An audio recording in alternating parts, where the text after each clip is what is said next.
नमस्ते फ्रेंड्स। जैसा कि आप जानते हैं कि एनडीए को 202 सीटों की बहुमत से ऐतिहासिक जीत मिली है। इसके पीछे आखिरकार कारण क्या है?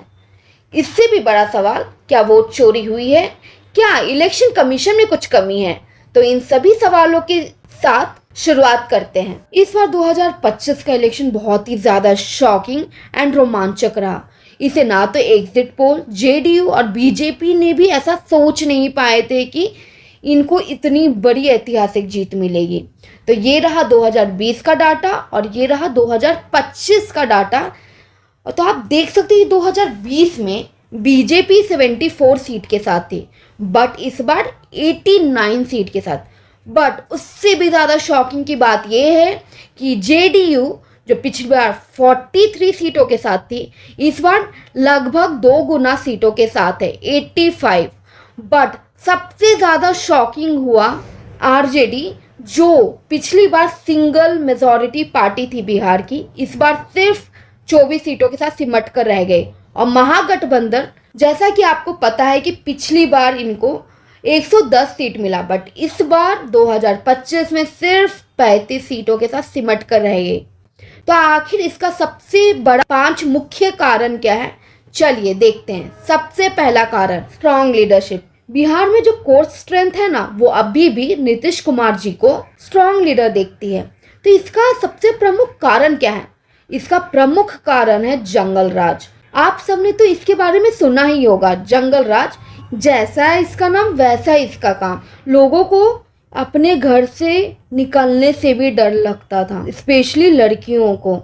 मतलब लड़कियां तो निकल ही नहीं पाती थी घर के बाहर जल्दी। इसको हुए 20 साल से ज़्यादा हो चुके हैं, फिर भी लोगों के मन में अभी भी इसका डर है। तो जब नीतीश कुमार जी आए थे तो उन्होंने लॉ एंड ऑर्डर पे सबसे पहले ध्यान दिया। तो लोग नीतीश कुमार के साथ हैं, चाहे कुछ भी हो जाए। दूसरा प्रमुख कारण, जैसा कि आपको पता है कि बिहार की पॉलिटिक्स जो है वो डीपली इन्फ्लुएंस्ड है बाय कास्ट अलाइनमेंट। तो जो एनडीए अलायंस है, उन्होंने बहुत इफेक्टिवली इधर काम किया और सभी को कंसोलिडेट किया। कुर्मी वोटर, ईबीसी, पासवान और अलग अलग कम्युनिटी, स्पेशली वुमेन वोटर, इस बार तो उन्होंने जोरों शोरों से वोट देने के लिए गए हैं और इनका वोटर टर्नआउट 71.78% रहा है। और इधर ही महागठबंधन जो है वो फुल्ली कंसोलिडेट नहीं कर पाई इन सभी टारगेट वोटर ब्लॉक्स को। और तीसरा प्रमुख कारण रहा वीक अपोजिशन। जैसा कि आपको पता ही है, seat sharing complication, coordination problem, mixed messaging और इनकी ही खुद के अंदर जो था द इंटरनल डिस्टर्बेंस रहे। तो ये एक बहुत स्ट्रॉन्ग अपोजिशन जो है उभर के नहीं आ पाया। ऊपर से फ्रेंडली फाइट।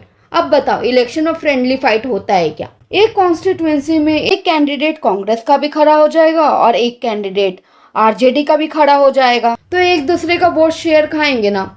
तो इस तरीके से एक दूसरे को नुकसान भी पहुंचा लेंगे। ऊपर से थर्ड फ्रंट एक्सपेरिमेंट हुआ है, प्रशांत किशोर जी का जन स्वराज पार्टी। फ्रेगमेंट कर देंगे वोट शेयर को, तो ये इनडायरेक्टली बेनिफिट हो जाएगा एनडीए अलायंस को। तो ये स्ट्रॉन्ग अपोजिशन उभर के नहीं आया अगेंस्ट एनडीए। चौथा प्रमुख कारण, social welfare and development oriented narrative.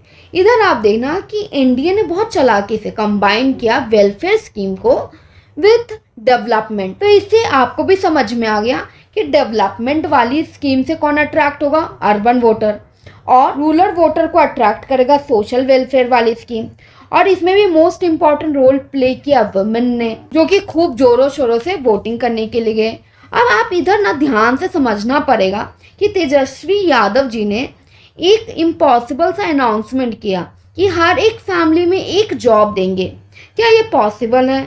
To create nearly about 2 crore to 2.5 crore job. पर लोग थे समझदार कि ये कैसे हो सकता है। पर आपको इधर एक बात ये भी समझना पड़ेगा कि एनडीए ने भी एक एम्बिशियस टारगेट किया है टू क्रिएट 1 करोड़ जॉब। तो ये देखना पड़ेगा कि ये रियल हो पाता है क्या फ्यूचर में। पांचवा कारण, एनडीए सुपीरियर कैंपेनिंग। आपने तो ये देखा ही होगा कि कभी भी इलेक्शन आता है तो एनडीए पूरी जोरों शोरों से इलेक्शन में पूरा ध्यान दे देती है। हाई इम्पैक्ट रैली, स्पीच, ये सब बहुत ज़्यादा पावरफुल होता है और ये जो है बहुत ज़्यादा अट्रैक्ट करते हैं वोटर्स को। ये रहा 5 इम्पॉर्टेंट रीज़न। अब देखेंगे कि इलेक्शन कमीशन ने रिलीज़ किया है डाटा, ठीक है। तो इससे आपको ये पता चलेगा कि इलेक्शन कमीशन से कोई चूक नहीं हुई है, कि 0 अपील हुआ है अगेंस्ट रॉन्गफुल इंक्लूजन और एक्सक्लूजन ऑफ SIR। SIR क्या था कि स्पेशल इंटेंसिव रिवीजन हुआ है बिहार में इन द 38 डिस्ट्रिक्ट। इस बार के ना बिहार इलेक्शन में 0 रिपोल हुआ है, और तो और कोई भी रिपोल रिक्वेस्ट नहीं किया गया है by any of the party and the candidate. और ऐसा नहीं कि काउंटिंग छुपके से करा ली जाए, नहीं, काउंटिंग जो है ना कंडक्ट किया जाता है 243 रिटर्निंग ऑफिसर, क्योंकि 243 क्या थी, कॉन्स्टिट्यूएंसी, तो 243 रिटर्निंग ऑफिसर और किसके प्रेजेंस में 243 काउंटिंग ऑब्जर्वर और 31,768 काउंटिंग एजेंट अपॉइंट होते हैं बाय द कैंडिडेट। और इधर एक चीज़ और आप ध्यान देना कि हर एक कॉन्स्टिट्यूएंसी में 5 रैंडम पोलिंग स्टेशन जो होते हैं वो सेलेक्ट किए जाते हैं for the verification of the VVPAT slip.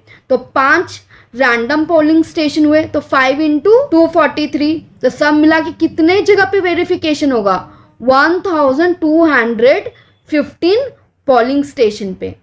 तो आप देख सकते हो कि इलेक्शन कमीशन से इधर कोई भी कमी नहीं रह गई है। अब मोस्ट इम्पॉर्टेंट क्वेश्चन की तरफ चलते हैं कि क्या वोट चोरी हुआ है।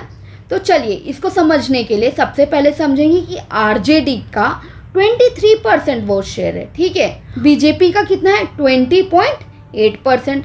बट आपको ये भी समझना पड़ेगा ना कि RJD ने 143 सीटों के लिए लड़ा है और बीजेपी ने सिर्फ और सिर्फ 101 सीटों के लिए। तो ये 42 सीटों का फर्क की वजह से आपको ये वोट शेयर में फर्क दिखेगा। वोट शेयर का मतलब सीट से डायरेक्ट लिंक नहीं होता है कि वोट शेयर ज्यादा तो सीट ज्यादा जीती जाएगी। यही तो खासियत है डेमोक्रेटिक इलेक्शन का।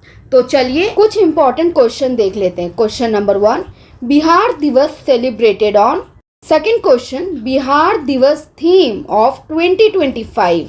Question number 3, Odisha separated from Bihar province on which day. Fourth question, how many district in Bihar. इन सभी क्वेश्चन का आंसर कल कमेंट सेक्शन में या फिर नेक्स्ट वीडियो में मिल जाएगा। ये रहा बिहार इलेक्शन 2025 का क्वेश्चन का आंसर। यदि आपको ये वीडियो पसंद आया हो तो स्पीडी पढ़ाई को लाइक, शेयर एंड सब्सक्राइब करें।